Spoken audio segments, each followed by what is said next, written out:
Осы сөздерді айтсаңыз, жарыңыз сізді бағалай түседі. Сәлем достар, сіздермен бірге ғажап әлем арнасы. Каналыма тіркеліп, қоңырау белгісін басуды ұмытпаңыздар.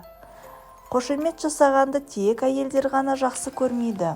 Ер азаматтарға да көңіл сүйсіндірерлік жағымды сөздерді, әсіресе өз жарынан есту өте маңызды. Қошемет жасау жолдасыңызды қаншалықты бағалайтыныңызды және сіз үшін қаншалықты маңызды жан екенін көрсетеді. Қошемет естіген сайын ер азаматтың өзін-өзі бағалауы жоғарылайды және қарым-қатынасты бағалай түседі. Бұл қошемет сөздерді ер азаматыңызға жиі айтып тұруға тырысыңыз. Мен сені мақтан етемін. Жолдасыңызбен мақтана біліңіз. Кейде ер азаматтар көптеген пайдалы іс атқарып жатса да, соған лайықты мақтау естімейді. Еркек қой, оның міндеті деген секілді қоя саламыз.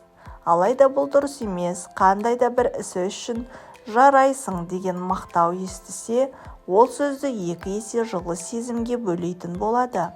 Сіздің мақтауыңызды есту үшін жақсы болуға тырысатыны анық. Рахмет жаным, мен бақыттымын. Бірге бақытты екеніңізді айтуға ыңғайсызданбаңыз.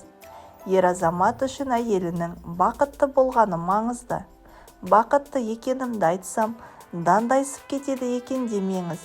Керісінше ол көбірек әрекет етіп, бақытыңызды еселей түсуге ұмтылады.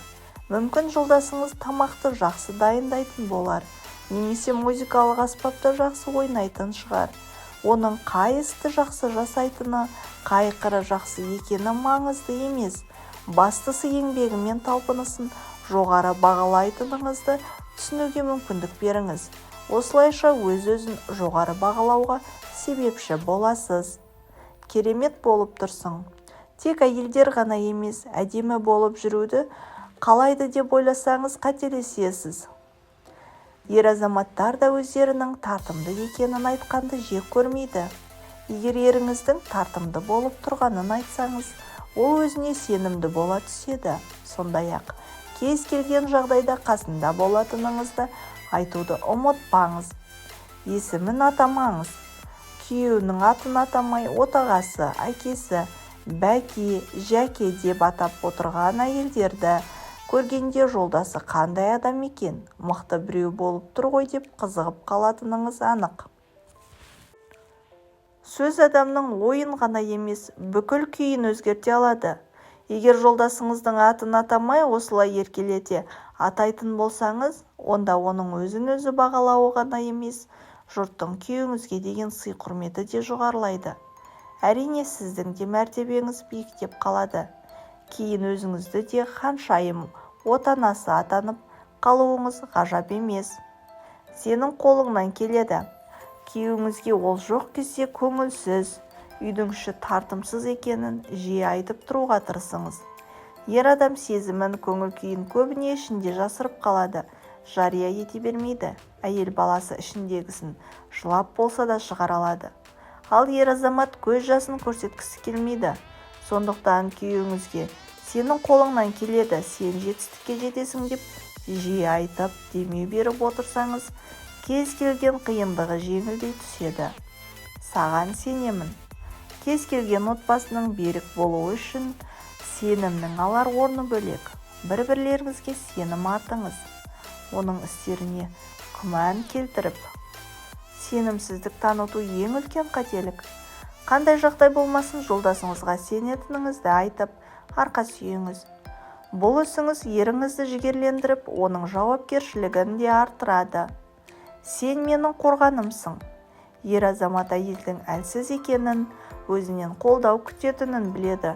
Сондықтан барынша жан-жақты қорған болуға тырысады.